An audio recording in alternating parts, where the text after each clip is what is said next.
দেশ ছেড়ে বিদেশের মাটিতেও তাসকিনের বোলিং ঝলক, একাই তুলে নিলেন 5টি গুরুত্বপূর্ণ উইকেট।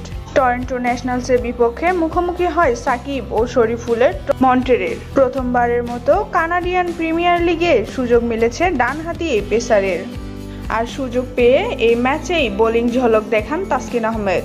প্রথম ওভারে 10 রান দিয়ে একটু খরুচে বোলিং করলেও দ্বিতীয় ওভারে 1 উইকেট তুলে নিয়ে খরচ করেন মাত্র 2 রান। এছাড়া পরবর্তী 2 ওভারে মাত্র 4 রান খরচ করে তুলে নেন 3টি গুরুত্বপূর্ণ উইকেট।